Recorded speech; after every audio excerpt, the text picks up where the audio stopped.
Bonjour à toutes et à tous, bienvenue au salon de la création reprise d'entreprise, et notamment pour cette animation consistant effectivement dans la présentation des aides, exonérations et autres subventions liées effectivement à une création reprise d'entreprise. Alors je suis accompagné effectivement de pour cette intervention de Madame Evgenia Matry de la région Grand Est, ainsi que de Monsieur Christophe de Souza du Pôle emploi, moi-même étant donc François Berger, conseiller entreprise à la Chambre de métiers et de l'artisanat de la Moselle. En termes de modalités, donc une présentation va être faite par nous trois des différents dispositifs émanant des différentes parties de cette présentation. En fonction du temps restant et des questions que vous seriez amenés à nous poser, nous serons amenés donc à y répondre à l'issue de celle-ci en fonction du temps imparti, en essayant d'être pragmatique aussi par rapport aux questions qui seront les plus généralistes et où on essaiera dans la mesure du possible de ne pas traiter uniquement des cas particuliers. Voilà, donc je vais laisser la place à Monsieur de Souza par rapport au démarrage de la présentation et des différentes aides liées au Pôle emploi. Alors, bonjour à toutes et à tous. Donc, on va commencer par le dispositif ACRE. Donc, ce dispositif est une exonération partielle des charges sociales en début d'activité pendant 1 an. L'aide est accordée automatiquement, sauf pour les micro-entrepreneurs. L'entrepreneur bénéficie d'une exonération totale lorsque ses revenus inférieurs à 30 852 €, dégressive lorsque les revenus sont compris entre 30 852 € et 41 136 €, nul lorsque les revenus sont supérieurs à 41 136 €. Alors, l'aide est réservée aux créateurs et repreneurs d'entreprise qui n'ont pas déjà fait une demande d'ACRE dans les 3 dernières années concernant une autre création d'entreprise. Donc, il faut bien respecter un délai de 3 ans depuis la fin de la dernière période d'exonération avant de faire une nouvelle demande, qui exerce effectivement le contrôle de l'entreprise. Alors, il faut détenir plus de 50% du capital seul ou avec son conjoint, ses ascendants ou ses descendants avec au moins 35% à titre personnel. Soit être dirigeant dans la société et détenir au moins 1/3 du capital seul ou avec son conjoint. Plusieurs personnes peuvent obtenir séparément l'aide pour un même projet à condition de détenir collectivement plus de 50% du capital, qu'un ou plusieurs d'entre eux aient la qualité de dirigeant, que chaque demandeur détienne au moins 1/10 de la fraction du capital détenue par la personne qui possède la plus forte. Donc, sont exonérées les cotisations correspondant à l'assurance maladie, maternité, invalidité, décès, aux prestations familiales, à l'assurance vieillesse de base, mais permettent tout de même la validation de 4 trimestres maximum par an. Reste dû les cotisations relatives à la CSG-CRDS, au risque accident de travail, à la retraite complémentaire, au FNAL, à la formation professionnelle continue et au versement transport, environ 1/3 des charges sociales. Alors, conditions cumulatives pour les micro-entrepreneurs. Donc, les chômeurs indemnisés, les chômeurs non indemnisés inscrits à Pôle emploi pendant 6 mois au cours des 18 derniers mois, les bénéficiaires de minima sociaux, RSA, ASS, les jeunes de moins de 25 ans révolus, les jeunes de moins de 30 ans reconnus handicapés, les créateurs d'entreprises dans un quartier prioritaire de la politique de la ville, les bénéficiaires de la PREPA, prestation partagée d'éducation de l'enfant. L'ACRE doit être demandé à l'URSSAF dans un délai de 45 jours après l'immatriculation. Donc, tout se fait via Internet sur le site auto-entrepreneur.ursaf.fr. Donc, nous avons des taux applicables. Donc là, ils ont mis 2020, mais en 2021, ce sont les mêmes taux. Donc, tout ce qui est vente, marchandises, fourniture de denrées à emporter ou à consommer sur place, fourniture de logements, hôtels, chambres d'hôtes ou meubles de tourisme, c'est 6,4%. Les autres prestations de services commerciales ou artisanales, ainsi que les activités libérales relevant de la CIPA, c'est 11%. Alors, concernant Pôle emploi, vous avez la possibilité de demander l'ARS, donc l'aide à la reprise ou à la création d'entreprise. Donc, en fait, le montant de l'aide, c'est 45% des allocations d'aide au retour à l'emploi qui vous restent à la date où vous débutez votre activité. Donc, l'ARS se fait en 2 versements égaux. Une première partie, donc un premier paiement au début de votre activité et au plus tôt au premier jour indemnisable. Et un deuxième paiement 6 mois après le premier paiement, sous réserve que vous exerciez toujours votre activité. Donc, vous avez une deuxième aide où vous pouvez créer votre entreprise et continuer à bénéficier de l'ARE. Donc, possible sous réserve de présentation d'un justificatif de revenus, donc soit un justificatif comptable, soit des déclarations de chiffre d'affaires, etc. Donc, ça peut être un procès-verbal d'assemblée générale, par exemple. Donc, le complément d'allocation, il est égal au montant brut des ARE mensuels, moins 70% des revenus bruts mensuels issus de l'activité non salariée. Le cumul des deux ne doit pas être supérieur au montant mensuel de l'ancien salaire. Les jours non indemnisés reportent d'autant la date de fin de droit. Donc, si on ne vous indemnise pas 30 jours, votre date de fin de droit est reportée de 30 jours. Au niveau de l'ASS, donc l'aide de solidarité spécifique, le cumul de l'ASS et d'une activité non salariée, la durée et le taux sont déterminés au cas par cas. Pour connaître votre situation et pour calcul de vos droits, contactez votre conseiller Pôle emploi référent. Donc, en sachant qu'on a une permanence tous les matins entre 8h30 et 12h30 et qu'on est joignable aussi au 39 49 de 8h30 à 16h30 tous les jours. Alors, les aides. Alors, l'ouverture de droit au chômage pour les salariés qui démissionnent. Donc, vous devez le savoir, depuis le 1er novembre 2019, les salariés qui démissionnent pour se lancer dans une reconversion professionnelle peuvent bénéficier des allocations chômage. Le projet devra soit être une création ou une reprise d'entreprise, soit nécessiter une formation. Plusieurs conditions, par contre, doivent toutefois être remplies pour être éligible au dispositif. Donc, il faut avoir travaillé pendant 5 ans en continu au cours des 60 mois avant de démissionner d'un CDI. Porter un projet dont le caractère réel et sérieux devra être validé par la commission paritaire interprofessionnelle de sa région. La demande d'attestation est à télécharger via le site internet www.démission-reconversion.gouv.fr. S'inscrire à Pôle emploi dans les 6 mois suivant la validation du projet par cette commission et établir une demande d'allocation. Lorsque les conditions minimales d'affiliation sont remplies, Pôle emploi verse les allocations de demandeurs d'emploi selon les salaires antérieurs. Enfin, au niveau de Pôle emploi, nous avons aussi, depuis le 1er novembre, l'ATI, donc l'allocation des travailleurs indépendants. Donc, cette allocation, c'est pour les travailleurs non salariés. Ils peuvent être indemnisés par Pôle emploi s'ils cessent leur activité de manière définitive et involontaire. Par contre, il y a des conditions. Il faut que la cessation d'activité suite à liquidation judiciaire ou redressement judiciaire, avoir exercé l'activité pendant les 2 années qui précèdent la date de cessation d'activité au sein d'une seule et même entreprise et justifier de revenus professionnels d'au moins 10 000 € par an en moyenne sur les 2 dernières années. Disposer de ressources personnelles ne dépassant pas le montant mensuel du RSA et l'indemnisation, ça correspondra à peu près à 26,30 € par jour, soit une moyenne de 800 € par mois pendant 6 mois.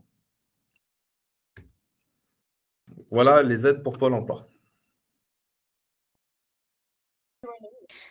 Alors, maintenant, je vais prendre le relais de Monsieur de Souza et je vais vous présenter les aides de la région qui sont à destination des créateurs d'entreprises de la région Grand Est. Alors, tout d'abord, je vais vous présenter le dispositif de soutien à la création d'entreprises qui s'adresse au plus grand nombre de porteurs de projets de la région Grand Est. C'est le dispositif d'échec créa. Et ensuite, je vais aussi vous exposer 3 autres dispositifs qui permettent aux jeunes créateurs d'entreprises d'être aidés pour démarrer l'activité de leur entreprise. Et là, ces 3 autres dispositifs, ce sont des dispositifs qui ciblent voilà, des publics bien particuliers. Ce sont les jeunes entrepreneurs de moins de 30 ans, les entreprises innovantes et les porteurs de projets collectifs et coopératifs. Donc, sans tarder, je vais commencer par la présentation du dispositif des chèques créa. Donc, ce dispositif régional a été mis en place depuis le 1er janvier 2021 par la région Grand Est. Et avec ce dispositif, la région a souhaité offrir aux créateurs d'entreprises de la région la possibilité de se faire accompagner pour pouvoir formaliser leur projet de création. Alors, quand on parle d'accompagnement individuel et sur mesure des créateurs d'entreprises, qu'est-ce qu'on doit comprendre? Donc, derrière un accompagnement, nous mettons tous les conseils qui sont nécessaires pour pouvoir guider, aider un créateur pour pouvoir formaliser son projet de création d'entreprise. Et donc, les chèques créa donnent cette possibilité-là à travers des accompagnements essentiels au parcours de la création d'entreprise. Alors, les chèques créa ciblent aussi des créateurs d'entreprises bien spécifiques. Ce sont les demandeurs d'emploi inscrits à Pôle emploi. Donc, ces entrepreneurs peuvent être indemnisés ou pas auprès de Pôle emploi. L'essentiel, c'est d'être inscrit, d'avoir une inscription auprès de Pôle emploi. Ou bien, les chèques créa s'adressent également aux jeunes de moins de 30 ans, parce qu'on sait bien que quand on démarre dans la vie professionnelle, on a besoin aussi d'être aidé et guidé pour bien préparer son projet et mettre toutes les conditions en place pour pouvoir bien commencer une activité professionnelle. Donc, la cible des chèques créa, c'est bien les demandeurs d'emploi et les jeunes de moins de 30 ans. Alors, quand on parle de chèques créa, donc des chèques dédiés à la création d'entreprise, on doit comprendre qu'il s'agit bien en fait de coupons de règlement ou de bons pour une prestation qui vont être remis par la région aux créateurs d'entreprise pour pouvoir permettre à un créateur d'accéder à une prestation d'accompagnement auprès des opérateurs qui sont spécialisés dans la création d'entreprise. Donc, pour vous présenter rapidement la diversité des chèques créa, vous les avez vus tout à l'heure dans la diapositive précédente. On en a 8. Ces différents chèques créa sont les suivants. Je vais vous les présenter rapidement. Le premier chèque qui permet justement de travailler et de préparer bien son projet de création d'entreprise, que ce soit sur le volet commercial, sur le volet juridique et voire financier. Donc le chèque numéro 1, préparation du projet, permet de formaliser son plan d'affaires avant d'immatriculer son entreprise.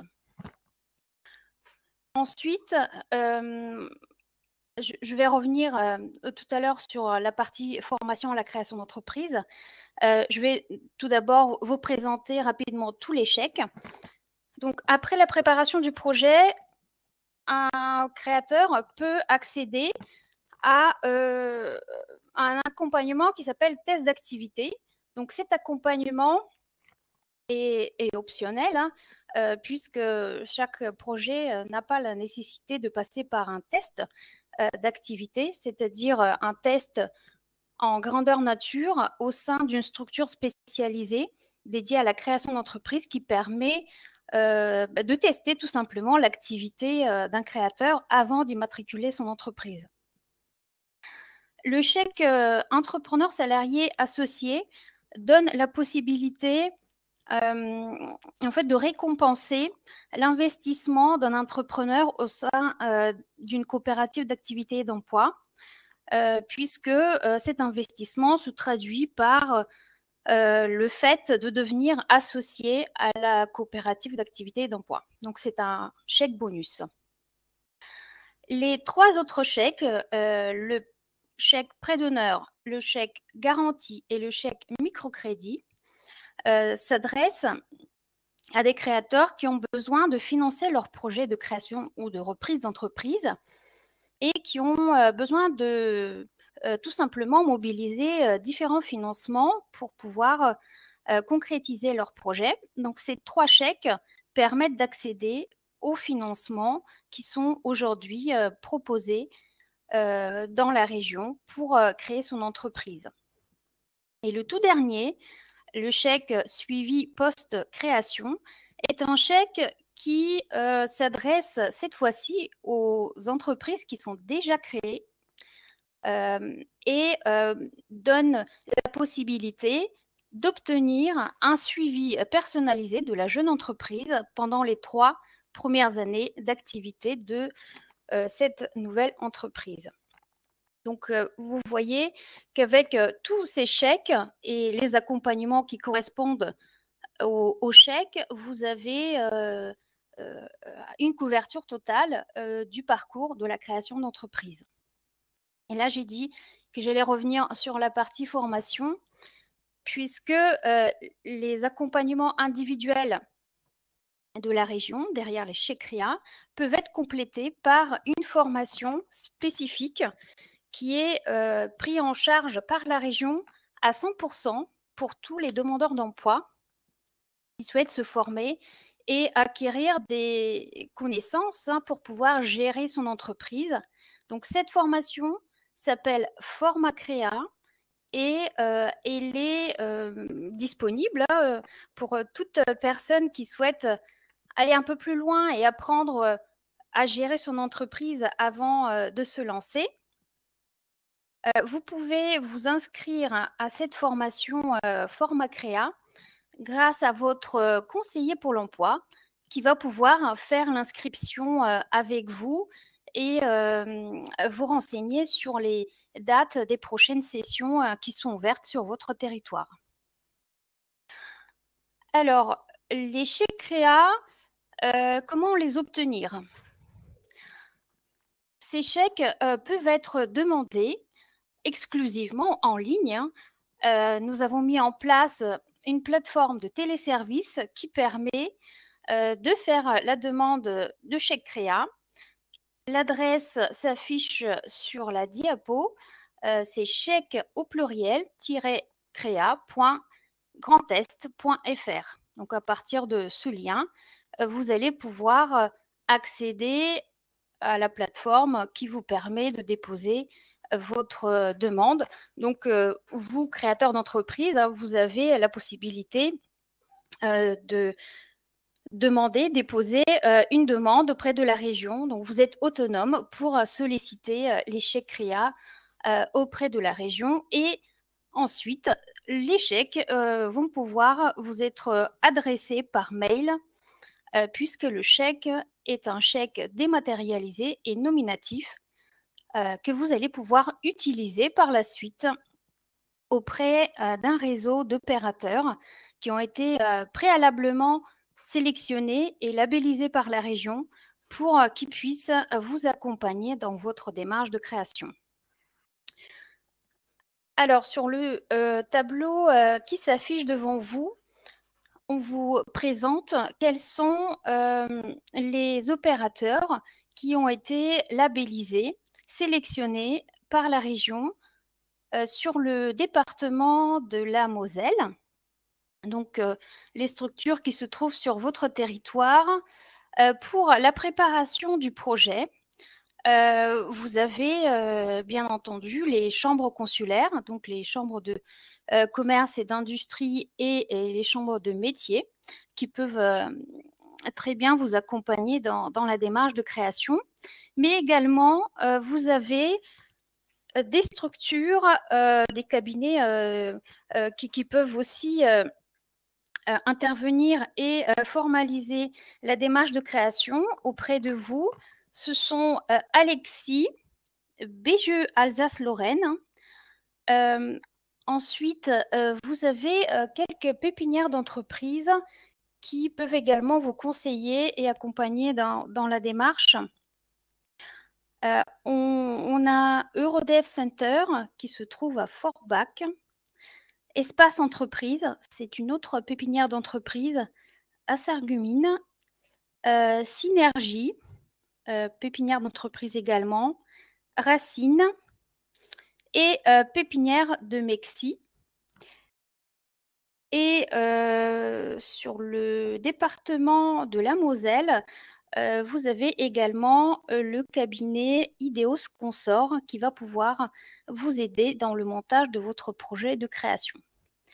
Donc, le créateur va pouvoir choisir parmi tous ces opérateurs pour sélectionner celui avec lequel il souhaite travailler pour être accompagné dans sa création.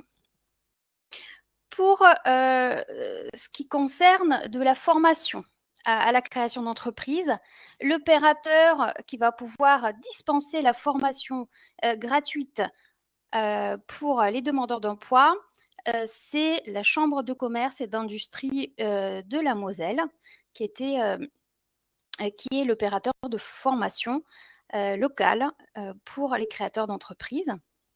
Ensuite, pour la partie test d'activité, sur le tableau, vous allez voir quelques noms d'opérateurs qui sont regroupés en 2 catégories. Donc, la première catégorie, ce sont les couveuses d'entreprise, cohérence projet, grand test et pool d'avenir. Et la deuxième catégorie d'opérateurs, ce sont les coopératives d'activité et d'emploi, qui sont Cap Entreprendre, Synercoop, Art en réel, Cobatir et Au Cordeau. Voilà, ce sont les structures d'accompagnement pour le test d'activité. Donc, pour le chèque entrepreneur salarié associé, on va retrouver les coopératives d'activité et d'emploi. Pour la partie financement, cette fois-ci, pour le prêt d'honneur, vous avez le réseau Initiative France avec ses implantations dans le département de la Moselle. Vous avez à Metz, par exemple, Initiative Metz. Dans le département de la Moselle, également Initiative Bassin-Briey-Orne, Moselle Nord, Moselle Est et Moselle Sud. Donc voilà, c'est le réseau Initiative France qui permet de bénéficier des prêts d'honneur, donc des prêts à taux zéro dédiés à la création d'entreprises. Pour le chèque garanti, nous travaillons avec le réseau France Active Lorraine. Pour le chèque microcrédit, avec l'association ADI. Et donc, pour finir, le suivi post-création va être proposé par les mêmes opérateurs que vous avez vus pour la préparation du projet. Donc, je ne les répète pas. Vous voyez, il y a une panoplie d'opérateurs qui sont à votre disposition pour vous aider à formaliser, financer et démarrer dans de bonnes conditions votre création d'entreprise. Alors, ensuite, je vais passer aux 3 dispositifs d'aide dédiés au public spécifique. Quand je dis dispositif d'aide, là, je vais parler de 3 subventions qui permettent de financer le démarrage, tout simplement, de l'activité. Alors, le premier dispositif s'appelle Entrepreneuriat des jeunes. Et comme son nom l'indique, il s'adresse aux jeunes créateurs d'entreprises entre 18 et 29 ans. Ces jeunes créateurs vont recevoir un coup de pouce avec cette aide régionale pour leur projet. Pour pouvoir bénéficier de cette aide, un jeune créateur doit pouvoir présenter son projet de création d'entreprise et le défendre auprès d'un jury qui est composé par des experts de la création d'entreprise. Et le projet va être jugé sur la faisabilité, la viabilité du projet de ce jeune créateur. Alors, si une entreprise est déjà créée par un jeune créateur, elle peut tout de même être éligible à ce dispositif si elle a moins de 6 mois d'existence. Alors, si vous êtes intéressé par cette aide régionale, vous avez la possibilité de déposer votre candidature et en 2022, nous avons déjà les dates des prochains jurys, le 28 avril et le 15 septembre.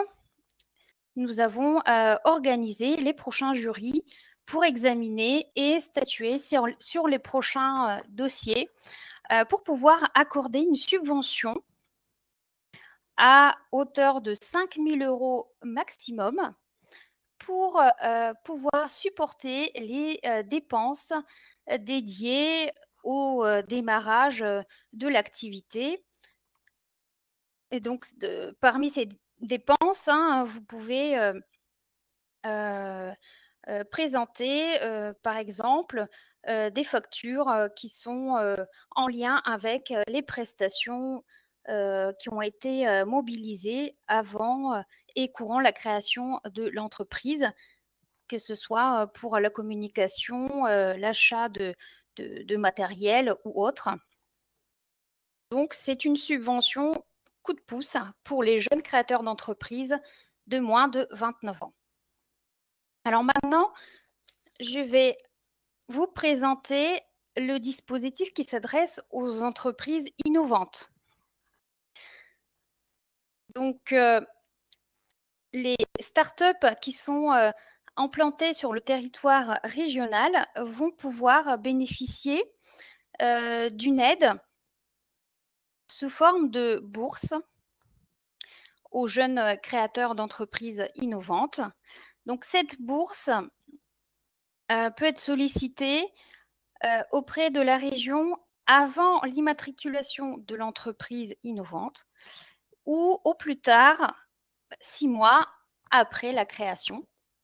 Donc, le porteur de projet ou le jeune créateur d'entreprise innovante va pouvoir bénéficier d'une subvention de 30 000 € maximum pour pouvoir consolider les fonds propres de sa future entreprise. Cette aide lui permettra de bien préparer son démarrage d'activité et surtout d'avoir un capital social significatif pour supporter le démarrage de l'activité. Cette aide peut être sollicitée par le jeune créateur qui est accompagné déjà dans sa démarche, dans son parcours, par un opérateur de type incubateur régional. Et donc, sur le territoire de la Lorraine, nous travaillons par exemple avec l'incubateur lorrain qui va pouvoir accompagner et permettre aux créateurs de bénéficier de cette bourse de jeunes créateurs. Alors, après la création de l'entreprise innovante, bien entendu, il va y avoir des développements qui seront nécessaires. Et le volet 2 de cette subvention, de cette aide régionale, s'adresse justement au démarrage de l'activité de l'entreprise innovante, de la start-up, et permettra, par le volet aide au premier développement, d'aider justement le jeune créateur pour pouvoir supporter les dépenses liées à la recherche et au développement de son produit ou de son service innovant, ou bien voilà, de supporter également des dépenses liées à l'industrialisation de son produit, et également de prendre en charge la commercialisation de son produit. Donc, si vous êtes intéressé par cette aide-là, vous allez pouvoir trouver toutes les informations utiles et nécessaires aussi au salon qui est organisé ce vendredi à Metz pour vous permettre d'aller un peu plus loin sur les aides qui sont proposées. Alors, et pour finir, je vais faire un focus sur le troisième et le dernier dispositif de la région qui permet d'aider les porteurs de projets collectifs. Cette aide financière concerne les projets de type SCOP et SIC. Donc, ce sont des entreprises qui sont créées sous le statut coopératif. Voilà, on appelle SCOP les sociétés coopératives et participatives, et SIC, on appelle les sociétés coopératives d'intérêt collectif. Voilà, c'est aussi une façon d'entreprendre, mais collectivement. Donc, avec la bourse émergence SCOP et SIC, vous allez pouvoir, si vous êtes des associés salariés, pour un projet de création ou de reprise d'entreprise, de bénéficier d'une subvention de maximum 4 000 € par associé salarié pour pouvoir contribuer et apporter votre apport personnel pour le bénéfice de l'entreprise qui va être créée. Donc, avec cette aide régionale, je vais clôturer la présentation des aides régionales et je vais vous inviter à consulter le site de la région si vous avez besoin d'avoir un peu plus d'informations sur ces 4 différents dispositifs que je viens de vous exposer, ou si vous êtes déjà une entreprise, une jeune entreprise, vous pouvez regarder également quels sont les autres dispositifs régionaux qui sont proposés pour les projets de développement des entreprises. Et pour toute question dédiée à la création d'entreprises, n'hésitez pas à nous écrire à notre adresse mail entreprendre@grandest.fr. Et là, je vais passer la parole à mon collègue pour la fin de la présentation. Effectivement, nous continuons donc sur les dispositifs d'aide, cette fois-ci en lien avec notamment les communes, les collectivités locales. Alors, imaginons demain, vous avez un projet de création ou reprise d'entreprise sur une commune, a fortiori sur une communauté de communes. Il existe dans certains cas, et ce n'est pas une généralité, certaines communautés de communes qui sont amenées à aider les porteurs de projets de création ou de reprise d'entreprise dans le cadre de leurs investissements qu'ils seraient amenés à devoir réaliser en lien avec le projet de création d'entreprise. Ainsi, imaginons demain, vous êtes amené à faire des investissements immobiliers, c'est-à-dire que vous allez prendre un local commercial, un local professionnel, avec la nécessité peut-être de devoir acquérir une vitrine, une enseigne, mettre en place des dispositifs de sécurité, d'aménagement, notamment d'aménagement intérieur, voire d'accès aux personnes à mobilité réduite. Il est possible d'imaginer effectivement un dispositif de subvention en lien avec ce type d'investissement. De la même manière, vous êtes amené à réaliser des investissements dans du matériel, cette fois-ci dit de production, ou d'informatique, vous êtes amené à devoir acheter un four parce que vous êtes boulanger, une scie à format parce que vous êtes menuisier, ou en tout cas tout outillage en lien avec votre activité professionnelle, comme par exemple un véhicule utilitaire. De la même manière, certaines communautés de communes sont amenées à pouvoir financer ce type d'investissement. Au niveau de la subvention qu'on peut espérer, généralement, le montant de la subvention va aussi entre 20 et 25% du montant hors taxe de votre investissement. Mais encore une fois, cela va être très variable d'un territoire à l'autre. Ainsi, quelques exemples de communautés de communes qui sont amenées à pouvoir aider les porteurs de projets en création et reprise d'entreprise. Comme vous pouvez le voir, vous avez le Bouzonvillois, vous pouvez avoir le Pays de l'Orne, vous pouvez avoir le district urbain de Folcomont. Et là, je vous invite fortement à, d'une part, vous rapprocher de la communauté de communes dont vous dépendez préalablement à vos projets d'investissement et avant d'avoir réalisé ces derniers, afin de pouvoir les interroger sur l'éligibilité de ces investissements et si tout simplement un dispositif existe sur ce secteur géographique. Maintenant, dans tous les cas de figure, et je vais me répéter tout le long de mon intervention, surtout n'hésitez pas à reprendre contact également avec votre conseiller entreprise de la chambre de commerce ou de la chambre de métier, qui pourra également vous accompagner dans cette démarche de réflexion et de pouvoir vous donner également des informations complémentaires sur les dispositifs existants, sur le territoire géographique sur lequel vous envisagez votre implantation. En ce qui concerne également maintenant les aides liées cette fois-ci aux conventions de revitalisation. En quoi consiste une convention de revitalisation? Pour faire simple, c'est toutes les conventions qui sont signées entre l'État et certaines grandes entreprises qui ont été amenées à procéder à des restructurations sur un territoire donné et qui, pour compenser les pertes liées notamment aux emplois qui ont été supprimés, en lien également effectivement avec la création d'une activité et d'un développement qui va pouvoir compenser ces pertes d'emploi. Ces conventions ont pour objectif cette fois-ci de pouvoir aider de la même manière tout porteur de projet en lien avec une création, une reprise, sous la forme, dans certains cas, d'une subvention en lien avec la création ou la reprise même d'une entreprise existante, soit sous la forme d'un prêt d'honneur, et je reviendrai un petit peu plus longuement sur le dispositif du prêt d'honneur par la suite, mais pour faire simple, c'est un prêt qui a pour objectif non pas forcément d'avoir un taux d'intérêt, mais justement d'être sans intérêt et sans garantie, mais qui va vous permettre de financer les investissements envisagés en lien avec votre activité professionnelle. De la même manière, ces conventions de revitalisation sont également amenées à pouvoir aider de manière pas très directe à travers une subvention qui peut être versée à votre entreprise avec l'emploi que vous-même vous avez créé en créant cette entreprise, mais également aux emplois qui sont liés à votre création ou reprise d'entreprise. Et là, je me répète, n'hésitez pas, prenez contact avec vos organismes consulaires qui pourront tout à fait vous préciser si une convention de revitalisation existe sur le territoire sur lequel vous envisagez l'implantation de votre future entreprise.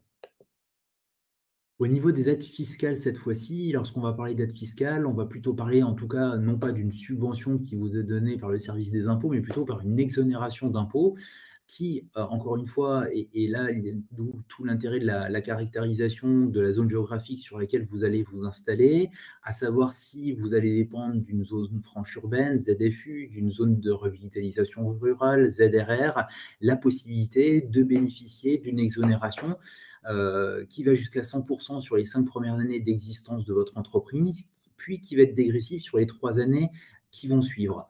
De la même manière, des exonérations également d'impôts locaux, notamment de cotisations foncières des entreprises, en l'occurrence la CFE, en fonction de votre zone d'implantation, encore une fois, à savoir si vous êtes implanté sur une aide à finalité régionale AFR ou dans un quartier prioritaire de la ville, type QPV. Cette fois-ci sur une durée maximale de 5 ans. Alors, dans tous les cas de figure, afin de savoir très concrètement et très simplement si oui ou non vous allez vous implanter sur une zone qui est particulièrement délimitée, vous pouvez tout à fait vous installer dans une ville où une partie est considérée comme zone franche urbaine ou comme QPV, mais vous pouvez être sur la rue d'à côté et ne pas forcément pouvoir bénéficier de ce dispositif-là. D'où l'intérêt de consulter les 2 liens qui vous sont précisés sur cette diapositive et qui vous permettent de manière exhaustive et actualisée à préciser votre implantation et à envisager la possibilité de bénéficier justement de ce type d'exonération. Après, au-delà d'un aspect géographique, vous avez également la caractéristique même de votre entreprise, au niveau notamment de le type de prestations que vous êtes amené à réaliser, notamment à travers des crédits d'impôt recherche lorsque vous êtes amené à effectuer des recherches particulières en lien avec effectivement votre domaine d'activité ou lorsque vous êtes considéré comme une jeune entreprise innovante. Et là, encore une fois, n'hésitez pas à prendre contact avec vos chambres consulaires pour déterminer effectivement si vous faites partie de l'une ou l'autre de ces différentes catégories. Au niveau d'un dispositif en lien cette fois-ci avec la reprise potentielle d'une entreprise, un dispositif qui n'est pas forcément connu mais qui s'appelle le dispositif Ardent, qui est un dispositif qui est proposé par le Conservatoire national des arts et métiers et qui a la vocation à permettre finalement à un demandeur d'emploi d'intégrer une entreprise où le dirigeant actuel envisage de céder celle-ci. La personne demandeur d'emploi va intégrer effectivement cette entreprise sous un statut qui n'est pas le statut d'un salarié, qui n'est pas sous le statut non plus d'un co-dirigeant, co-gérant d'une société à reprendre, mais qui va, et ce n'est pas péjoratif, avoir le statut de stagiaire de la formation professionnelle. La durée du dispositif est de 6 mois. Elle va permettre à cette personne, d'une part, de monter en compétences et en capacité pour reprendre l'entreprise visée, de pouvoir valider à l'issue de ces 6 mois un titre de niveau Bac+2 en termes de gestion d'entreprise, de pouvoir maintenir ses indemnités chômage pendant toute la durée du dispositif, c'est-à-dire pendant les 6 mois, auxquels vont se rajouter 480 € en plus de ces indemnités. À l'issue de ces 6 mois, d'une part, le stagiaire de la formation continue aura bénéficié d'une quinzaine de jours de formation au sein du CNAM, lui permettant d'adapter entre guillemets ses compétences à ses futures fonctions au sein de cette entreprise, d'avoir bénéficié également d'un chéquier formation de 1 500 € qui lui auront permis de suivre une formation technique, non pas en lien avec la gestion à proprement parler peut-être de l'entreprise, mais en lien avec les technicités même et le savoir-faire de cette entreprise. Et à l'issue de ces 6 mois, d'un commun accord, soit effectivement la personne envisage la reprise effectivement de cette entreprise, soit effectivement le dispositif peut s'arrêter là, mais qui aura permis à l'un comme à l'autre de limiter les frais et le temps passé, mais en tout cas aura permis à l'un à l'autre de pouvoir, on va dire, mettre en face les tenants et les aboutissants de la reprise de cette entreprise. Et là, je vous invite effectivement, si vous êtes dans cet objectif de reprendre une entreprise existante, de ne pas hésiter à contacter les promoteurs locaux que sont la CCI et la CMA qui permettront à l'entreprise et à vous-même en tant que stagiaire de la formation continue de pouvoir bénéficier de ce dispositif effectivement d'aide pertinent dans le cadre d'une reprise d'entreprise. Nous évoquions tout à l'heure les prêts d'honneur, à savoir donc effectivement les plateformes d'initiative Holocam, comme en a parlé Madame Matry. En effet, si vous ne disposez pas d'un apport personnel suffisant pour obtenir un emprunt bancaire qui permettrait effectivement de boucler le financement global de votre projet de création d'entreprise ou de reprise, il est tout à fait possible également de renforcer cet apport en sollicitant un prêt qui va être sans intérêt, sans garantie, et qui va vous permettre effectivement de rembourser la somme d'argent dont vous aviez besoin pour boucler le projet global de financement de votre entreprise. Remboursement qui se fait sur le principe de l'honneur, c'est-à-dire qu'effectivement, étant donné que vous n'avez pas de garantie, un contrat est passé effectivement entre la plateforme d'initiative locale et vous, porteur de projet, ce qui va vous permettre effectivement, en obtenant ce type de prêt, de crédibiliser également le projet de création ou reprise d'entreprise vis-à-vis des financeurs bancaires, permettant ainsi un effet de levier quand même significatif pour l'obtention d'un prêt complémentaire, cette fois-ci qui serait sollicité au niveau d'un établissement bancaire. D'où l'intérêt du dispositif. Et comme vous pouvez le voir, une représentation se fait sur l'ensemble du territoire de la Moselle, aussi bien sur Sarreguemines, Metz ou Yutz, qui vous permettent effectivement de rentrer en contact avec l'organisme et de pouvoir vous faire accompagner par rapport à la création ou à la reprise de cette entreprise. Enfin, nous pouvons également aussi aborder la question des garanties. Demain, vous envisagez la création d'une entreprise, que vous soyez une personne physique ou effectivement une personne morale. Vous avez la possibilité, dans le cadre d'une création d'entreprise ou éventuellement la reprise d'un fonds de commerce ou un fonds artisanal, de pouvoir bénéficier par le biais de BPI, avec dans certains cas effectivement aussi un partenariat de la région, d'une quotité garantie au niveau de l'emprunt que vous seriez amené à faire, qui va s'échelonner entre 50 et 60% dans le cadre d'une création pure, et qui serait amené à pouvoir garantir aussi bien un financement bancaire couvrant les investissements matériels et immatériels, que l'achat d'un fonds de commerce, le besoin en fonds de roulement, c'est-à-dire l'argent dont vous avez besoin pour couvrir l'ensemble de vos frais, qu'un découvert qui aurait été notifié et précisé par l'établissement bancaire. Là, c'est dans le cadre d'une création, mais également dans le cadre d'une reprise. Le principe reste le même. Vous envisagez le rachat de parts sociales d'une société, la reprise d'un fonds de commerce. De la même manière, vous pouvez bénéficier par le biais de BPI et en partenariat avec la région d'un concours bancaire, effectivement, qui bénéficierait d'une garantie allant de 50 à 70% suivant les différents cas. Alors, on a terminé au niveau effectivement des dispositifs d'aide pouvant exister. Sur cette dernière diapositive, vous pouvez consulter l'ensemble effectivement des liens vous permettant d'avoir des éléments complémentaires sur les modalités, sur les critères d'éligibilité, pouvant correspondre aussi effectivement à vos projets ou créations d'entreprise. Il nous reste quelques instants en fonction peut-être des questions qui ont été posées, voir si effectivement on peut y répondre. Et si Madame Matry ou Monsieur de Souza, vous voyez des choses qui pourrait correspondre et parler un petit peu au plus grand nombre des spectateurs de ce webinaire.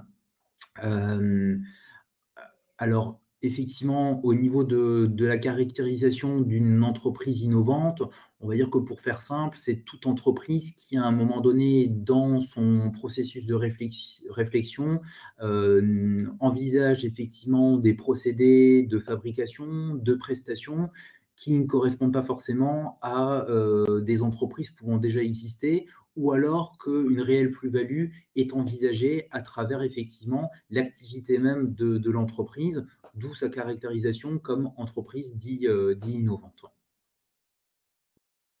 Alors, je vais peut-être vous prendre le relais pour répondre à quelques questions en lien avec l'échec créa. Tout à fait. J'ai vu une question concernant vraiment la cible, donc le public qui peut bénéficier des chèques créa. Donc là, exclusivement, celui qui demande le chèque doit être inscrit à Pôle emploi, donc demandeur d'emploi inscrit à Pôle emploi, indemnisé ou pas, c'est pas important.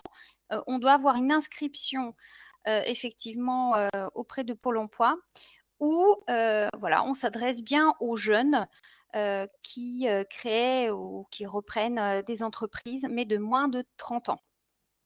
Si vous êtes salarié, les chèques créa ne vont pas pouvoir vous être édités. Alors, par rapport à la formation à la création d'entreprise, elle est prise en charge à 100% par la région pour les demandeurs d'emploi. Donc, vous voyez, on est sur le même public cible. Donc, la région est amenée à aider les personnes qui sont plus en difficulté. Et donc, la formation est destinée aux demandeurs d'emploi. Donc, les jeunes, s'ils ne sont pas inscrits à Pôle emploi, ne vont pas pouvoir bénéficier de cette formation. Mais à côté de la formation de la région, il existe aussi d'autres formations dédiées à la création d'entreprises, comme par exemple voilà, les stages à la chambre de métier ou à la chambre de commerce qui permettent également d'être formés sur la création d'entreprises. Et pour conclure, je vous réponds positivement. Tous les opérateurs que vous avez vus défiler dans notre présentation aujourd'hui vont être présents physiquement au salon Go de Metz vendredi. Donc, vous allez pouvoir les rencontrer si vous vous déplacez et leur poser toutes les questions pour connaître un peu mieux les prestations qu'ils peuvent vous proposer. Écoutez, je vous remercie un petit peu pour ces différentes questions que vous êtes amenés à nous poser. Si effectivement d'autres questions n'ont pas forcément reçu la réponse que vous attendiez, je vous invite fortement à reprendre contact avec nous au niveau de la chambre consulaire, que ce soit de la chambre de métier ou effectivement de la chambre de commerce. Et je vous invite aussi fortement à venir nous rencontrer directement sur les différents stands qui vont être présents au niveau de ce vendredi de 9h à 17h à la chambre de métier donc à Metz qui se trouve 5 boulevard de la Défense, où vous serez amené à pouvoir poser vos questions de manière précise et confidentielle aux différents services qui seront également présents, notamment le service des impôts, l'URSSAF, notamment le Pôle emploi qui sera également présent et bien évidemment l'ensemble des chambres consulaires et d'autres partenaires bien évidemment bancaires et autres présents sur les différents stands. En tous les cas, je vous remercie beaucoup pour votre participation, votre attention et bien évidemment, je vous attends avec intérêt ce vendredi sur le stand notamment de la Chambre de métier et de la Chambre de commerce. Merci, merci Madame Matry, merci Monsieur de Souza. Au revoir.